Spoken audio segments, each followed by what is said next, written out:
ఉంటది? ఏడ గ్రామ సభలో మీరే చెప్తున్నారు కదా, అక్కడ పారదర్శకత అనేది ఎక్కడ కనపడలేదు. కానీ బట్ ఏంటంటే మీరు అనుకున్నారు అంతే. కానీ రాజు గారు నేను అడుగుతాను, రాజు గారు నిజంగా డైరెక్ట్ మీరు అంటే యాక్చువల్గా ఏంటంటే ఇక్కడ ఎలక్షన్స్ గురించి మాట్లాడారు. ఎలక్షన్ల గురించి మాట్లాడతాను. నేను ఏమంటున్నా అంటే మిత్రుడు భారతీయ జనతా పార్టీకి సంబంధించిన నాయకుడు ఈ పారదర్శకతని ఆలోచించడమే చాలా గొప్పది. ఎందుకంటే కాంగ్రెస్లో పారదర్శకత, కాంగ్రెస్ పార్టీ పారదర్శకత ఏంటంటే మీరు అట్లా మాట్లాడడం కరెక్ట్ కాదు. కాంగ్రెస్ పార్టీ పారదర్శకత అంటేనే అంటే అవినీతికి నిలయము ఆకాశం నుండి భూమి వరకు, భూమి నుండి సముద్రాల వరకు, సముద్రం నుండి పైన ఉన్న మేఘాల వరకు, మేఘాల నుండి వర్షం కురిపిస్తామని చెప్పేసి కూడా డబ్బులు పూర్తి ఎక్కడ నుండి అయినా రాబట్టిన పార్టీ, ఎక్కడ నుండి అయినా స్కామ్ చేసినటువంటి పార్టీ ఏ పార్టీ అని మనం గూగుల్లో వెతికినా, ఏఐకి అడిగినా, అంటే ఆర్టిఫిషియల్ ఇంటెలిజెన్స్ని అడిగినా, ఎవరిని అడిగినా చెప్పే టక్ మన ఒకటే సమాధానం కాంగ్రెస్. దాంట్లో మనం పారదర్శకంగా ఆలోచించడం కష్టం, మనం ఆలోచించకూడదు. అది మీరు ఎందుకో బై మిస్టేక్లో చెప్తున్నట్టున్నారు. సో నేనేమంటున్నా అంటే మీరు అసలు ఎంత ఫోర్స్ అంటే, నేను పశుపతాన్ని గురించి ఎక్స్పెక్ట్ చేసిన ఏదైనా చెప్తాడేమో అని, కానీ ఎందుకంటే మేధావి.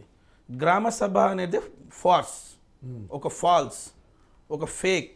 గ్రామ సభ అనే దానికి శాంటిటీ ఎప్పుడు ఉంటుందంటే, గ్రామంలో సర్పంచులు, గ్రామంలో ఎంపీటీసీ, గ్రామంలో జడ్పీటీసీ, గ్రామంలో వార్డు మెంబర్లు ఉండి ప్రజలను భాగస్వామ్యం చేసి వాళ్ళ యొక్క కాల పరిమితి అయిపోయింది. గ్రామ సభ లేదు అసలు సంగతి. వీళ్ళకు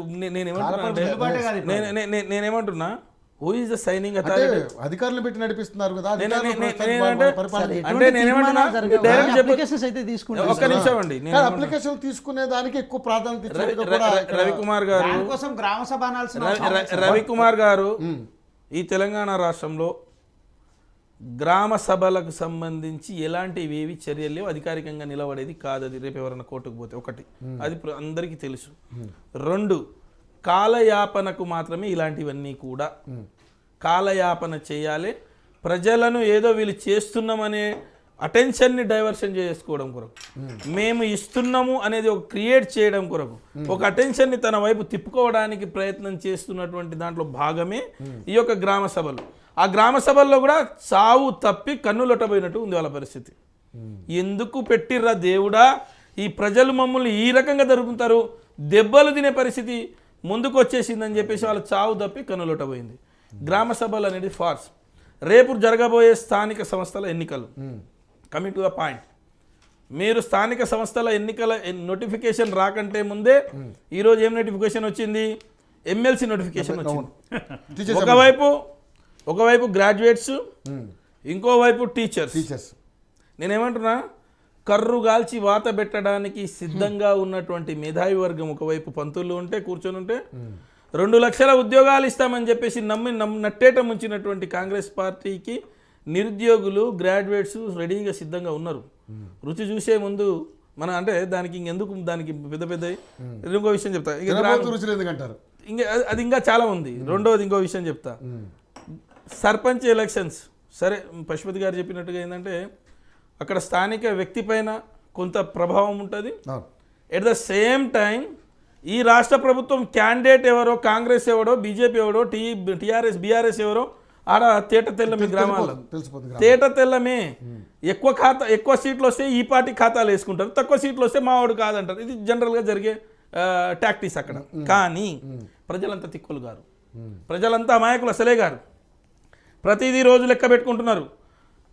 కళ్ళెంలో పడుకున్నప్పటి నుంచి ఉదయాన్నే లేస్తే కరెంట్ ఎన్నిసార్లు పోతుంది, ప్రతిరోజు ప్రతి రైతు, ప్రతి ఇంట్లో ఉన్న కూలీ బిడ్డ, ప్రతి వాళ్ళు కూడా ఆలోచిస్తారు ఎన్నిసార్లు కరెంటు పోయింది, ఎందుకు పోతుంది ఈ రకంగానే, ఎందుకు మా యొక్క ధాన్యంను సేకరించి ఎందుకు కొనట్లేదు అని చూస్తూ ఉన్నారు.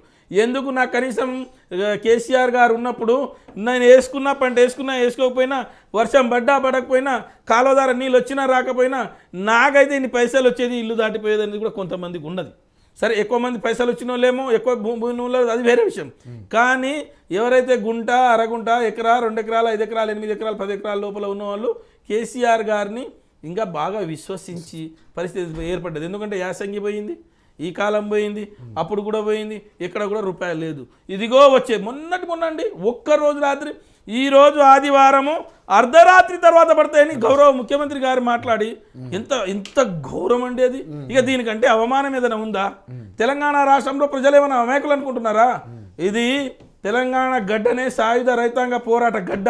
బండెనక బండి గట్టి ఏ బండ్లా వస్తావు కొడుకు అని చెప్పేసి తరిమిన చరిత్ర. ఏమనుకుంటున్నారండి? ప్రతి ఊరు కదులుతుంది, ప్రతి పల్లె కదులుతుంది, ప్రతి వాడ ప్రశ్నిస్తుంది. ఎక్కడా నా రైతు బంధని, ఎక్కడా నా ముసలోళ్ళకి సంబంధించిన వృద్ధాప్య పెన్షన్ అని, ఎక్కడా నా యొక్క బంగారం అని, ప్రతి ఒక్కటి. నేను ఒక్కటి కాదు నేను చెప్తున్నా. మన వాళ్ళు ఏమనుకుంటారంటే ఇందిరమ్మ ఇళ్ళకి ఏదో 3 కలర్లు వేసేసి వచ్చిన దానికి ఇస్తామని అనుకుంటున్నట్టేమో. ఒక్క ఇల్లు ఇవ్వమను, ఆ తర్వాత ఆ ఊర్లో ఏమైతుందో చూద్దాం. ఒక్క ఊర్లో 10 ఇల్లు ఇవ్వమని చెప్పు. నేనేమంటున్నా అంటే మాటలకు నిజాలు మాట్లాడడం తప్పేముంది? రవి గారు, నిజాలు మాట్లాడే దమ్ము కూడా ఉండాలి రాజకీయ నాయకుడికి. ఒప్పుకునే శక్తి ఉండాలి. రాష్ట్ర పరిస్థితి ఇది, మేము ఇంతే ఇయ్యగలుగుతాం, ఇది నిజమని చెప్పేసి మాట్లాడే దమ్ము కూడా ఉండగలగాలి. రాజకీయాల్లో ఎందుకు ఉండదంటే ఓడిపోతామని భయం ఉంటుంది. జనరల్ గెలిచిన తర్వాత నీకేం ఓటమి అండి? నువ్వు ఎట్లా నెక్స్ట్ ఇంకో 5 సంవత్సరాల తర్వాత ఎట్లా నువ్వు 100 రకాలుగా నువ్వు కాళ్ళు పైకి తల కింద చేసినా గెలవవు. అదే క్లియర్ కట్ అయిపోయింది. నువ్వు బంగారం తెచ్చి నోట్లో పెడతానన్నా గెలిచే పరిస్థితి లేదు. ఈ రోజు ఎలక్షన్ వచ్చినా కూడా 100కు 100 స్థానాల్లో మీ యొక్క డిపాజిట్ రావనేది కూడా నగ్న సత్యం. నేను ఇందాక మీరు ఒక మాట అన్నారు, తినబోయే ముందు రుచులు ఎందుకు.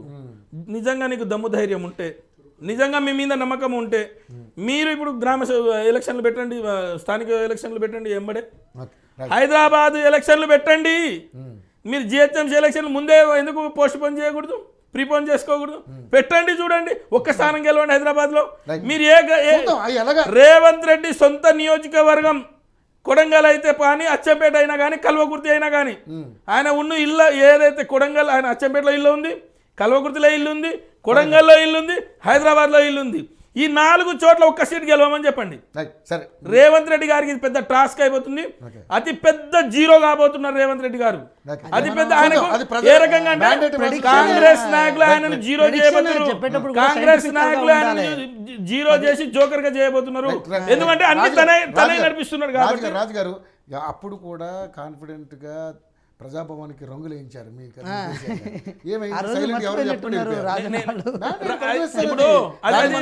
పాలన భాగం. నేనేమంటున్నా, ఏమైందండి మీ ప్రజాభవన్ కి? రోజు నేను వస్తా, అప్లికేషన్లు తీసుకుంటా. అంటే అది తప్ప కాదా? 1 2 నేను లేకపోయినా మా డిప్యూటీ వస్తాడన్నాడు. వస్తున్నారు లేదు. అధికారులు ఐఏఎస్ వస్తారన్నారు. ఒక్క నిమిషం అండి, ఒక్క నిమిషం నేను చెప్తాను. నేనేమంటున్నా, కంచెలు పోయినాయి, బద్దలు కొట్టిన మా డాట్ హూట్ అని చెప్పేసి డిక్షనరీ లేని భాష మొత్తం మాట్లాడారు. మేము నిజంగానే చేస్తారు అనుకున్నాం.